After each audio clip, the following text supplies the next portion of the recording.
持续要来关心到的是美国百姓是不是苦哈哈呢？因为此刻呢，没有想到比较讽刺的事情是，川普正在办他的豪华生日格斗秀。好，等一下我们来看一下细节。那么再留子孙吗？还有这个国债暴冲的问题，等一下我们就这些议题会一起来做关心。好，川普主政之后，大家知道他不断的强调的就是美国要重返荣耀，但是呢，其实现在美国民众还有整体的美国。白宫内最担心的事情，恐怕就是美国的国债了，已经正式的突破了39兆美元大关。川普的2个任期，国债增加了最多达到了12到13兆美元，而第2任期到现在他就任1年而已嘛，也增加了2.25兆。美元的一个国债，原因是因为政府的支出不断的增加，不管是在军事上的支出，或者是我们知道这个中东战事，当然还有这种军事上面的支出。再来，他说要减税，针对富人的减税等等。都让国债持续的增加，尤其我们看到利息不得了，1年要还的利息高达了1兆美元，快要超过他的年度国防的预算了。好，所以我们也来回顾一下他的任期。刚开始的时候，他上任，他说要大砍公家机关人员，说可以缩减开支，还说要征收这个对等关税，他说这个可以大赚特赚。结果呢，我们可以看到这一条一条一一被打脸。最新消息是来自于诺贝尔经济学奖得主克鲁曼，他说痛批川普是最明显腐败的领袖。好，这个克鲁曼这话说的非常的重哦，玉君怎么看？因为美国现在的这个所谓的债务问题，从经济学的角度来看，它已经到了临界点了。那它现在的这个美债呢，它是这个 GDP 的等于是134%。等于就是已经大于它每年的 GDP per capita。那它等于就是每一天呢要付将近30万美金的这个利息，那每1秒呢大概是4万美金这样的利息的临界点，非常可怕。就是美国的每一个家庭啊，因为美国的负债等于每个家庭是30万美金啊，所以它一直要到3035年以后，它的 GDP 才可以到，就是等于是就是它的这个债务跟 GDP 的1比1的比，这个是可能要降到1比1底下呢，它才不会发生一些经济的问题。那思敏，你刚才提到这个川普他的政策的跳票啊，就是说他号称他要来把这个债务的事情抹平，但他什么都没有做到嘛，他要把这个 Doge 也没做到，政府要关门。这个 Elon Musk 后来又跑去说他要到月球，要到火星，然后我们就看到这个美国政府释放所谓有外星人，又炒了一波股市。贵点关税总共只收了800亿美金啊，800亿美金跟我们刚才停的1年1兆，我们相信是还差了非常非常大的数字。他减税，他号称经济会成长，结果没有啊，减税只是有钱人富人更富啊。然后这个财政赤字越来越涨啊，而且财政赤字不是只有这个所谓的中央的赤字，地方也有赤字，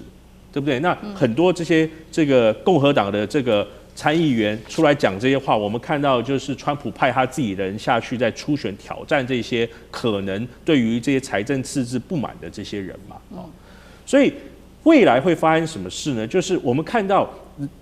很多人会讲说啊，我们听这个美债玩不下去，美元玩不下去，听了30-40年，但为什么我刚才讲是个临界点呢？你看从这个过去的10年啊，中国本来是一个持有美债一个很大的国家，它基本上过去10年呢，已经减了1半，它的持有量啊，减了只剩下之前的1半，这是一个。日本就是日本第一，中国第2持有美债嘛，连日本都在降低它的持有量。然后呢，美债这个东西的持有量的外国人的持有从34%降到23%，就是外国人都不看好。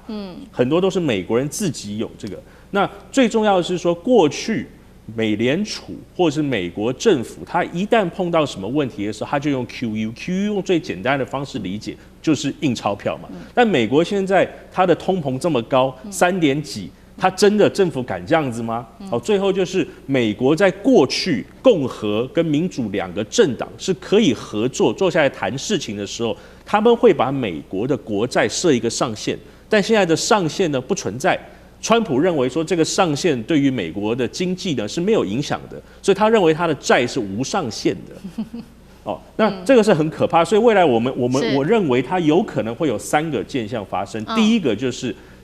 美债市场的轰炸，就是投资人信心崩盘了，就是我们回到经济层面啊，大家决定卖掉，全部卖掉，我们不要了。第二个就是美元未来的发债的特权不再存在了，因为你看世界很多政府开始也在卖美金。从过去20年的72%，它是它的这个 reserve currency， 现在变58%。最后就是通膨的恶性循环，从加利息、降利息，然后通膨再升息、再降利息，这样子会让美国未来的经济，甚至一般的老百姓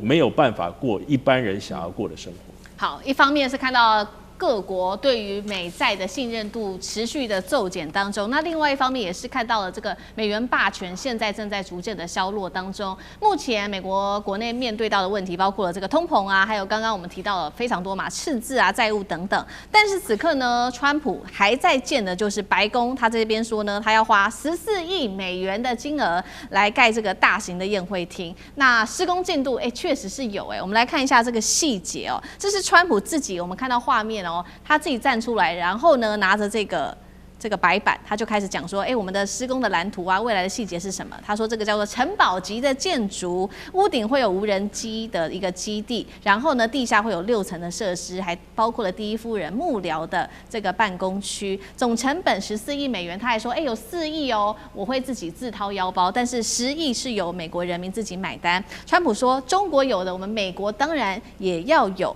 再来，另外一件事情也恐怕让美国人会很生气的事情是，他要80岁了，川普要80岁了，他趁着这个机会呢，也搭上美国建国250周年，所以在白宫举办了一场叫做终极格斗冠军赛。那白宫现在已经可以看到画面开始搭建这个格斗铁笼了，还对这些富豪卖 VIP 的门票。汉庭怎么看？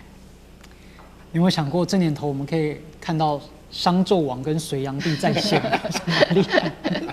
当国家的账本亮起红灯，但是白宫的蓝图却描上金边。当底层的家庭为生计挣扎，结果白宫正准备要欢庆总统的大寿。所以第一个当然是财政伦理上，就国家的经济如此的这个不堪。好，前面玉君讲了这么多，那但是执政党以及总统本人却把10亿美金花在这种修建宫殿以及开生日派对的事情上面，本身呢就是巨大的问题。而第二个还搞一个私人捐赠，说你看有很多是我的好朋友捐赠，但这个好朋友是谁，他也不公开。那背后有没有更多的利益输送？他愿意捐钱给国家，那请问一下，那国家要给他什么？或者川普要给他什么？还是难道他们都是川普投资顾问圈的好朋友吗？那再来，当然了，它也会衍生成为整个美国2党政治的斗争，因为像现在很明显的民主党人猛烈抨击，但共和党人说，这个很正常啊，本来就是要翻新啊。当然额外一提，它也有一些所谓的军事上面的功能啊，盖到地下啦，然后呢还有一些什么军事用途啊。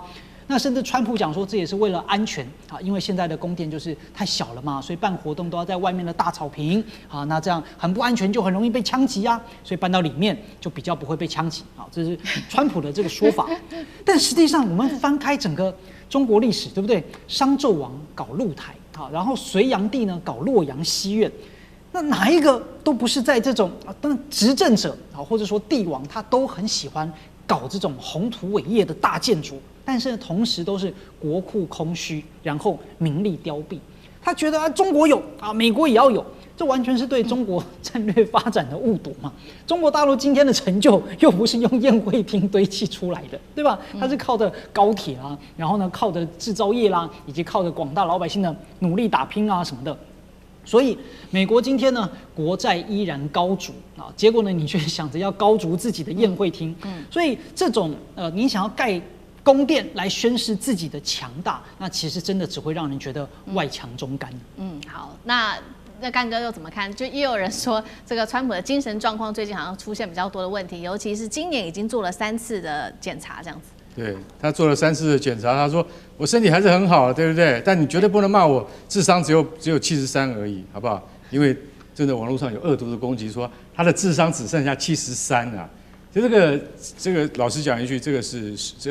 就是说这是污蔑他了，这不是事实啦，因为他一定超过100嘛，不然他怎么会想出这么好的想法？你看那个照片，你会觉得在白宫的蓝草坪，那这根本就是一个大鸟笼，对不对？我可以告诉你，这个东西他们是不售票的啊，也就是说，川普他是纪念，就等于是说庆祝自己的生日嘛，他生日是今年的6月14号，6月14号之前一定要把这个鸟笼给盖好。这鸟笼要做什么？要做 UFC 格斗赛的正式场地。其实我讲鸟笼是不对的啦，因为它叫八角笼，也就是说这个八角笼呢，它不是对外盈利的，但是呢，我跟各位讲啊，就是不卖票的是最贵的，你知道为什么吗？因为只要环绕在八角笼旁边的座位有没有，它这个就是由川普自己来发。川普自己本人有1000张票。那这个 UFC 的公司呢，它有这个200张公关票，然后它的上面的母公司 TKO 也有200张票，这些都不用钱的。可是你要坐进去的话，你大概就要拿政治现金出来了。可以告诉各位，那个不是10万美金可以解决的。坐下来的贵宾你都要认捐啊，这就有点像募款餐会一样的道理，你知道？可是我们这个募款餐会绝对精彩可期，为什么？全美最重量级的 UFC 冠军选手，他不是今天来比赛给你看而已，他要先从称重开始啊，银量级、轻量级、中量级、重量级，要开始从称重。称重的过程就是噱头，你知道吗？你知道每次我们看那个摔跤跟他们这个格斗赛有没有？他们这个主持人都会热血沸腾的，他一定会说哦某某人来了。然后这个时候就很多粉丝啊上前啊，想要扯掉他们仅剩的那一条裤子啊。这个过程那个收视率都是冲到最高，商业利益就从这边来的。他要从林肯中心开始称重，然后称完重以后，大家再拉到白宫南草坪来。你看这个噱头卖的够不够多？这一切的一切，只是为了满足川普个人的好大喜功而已。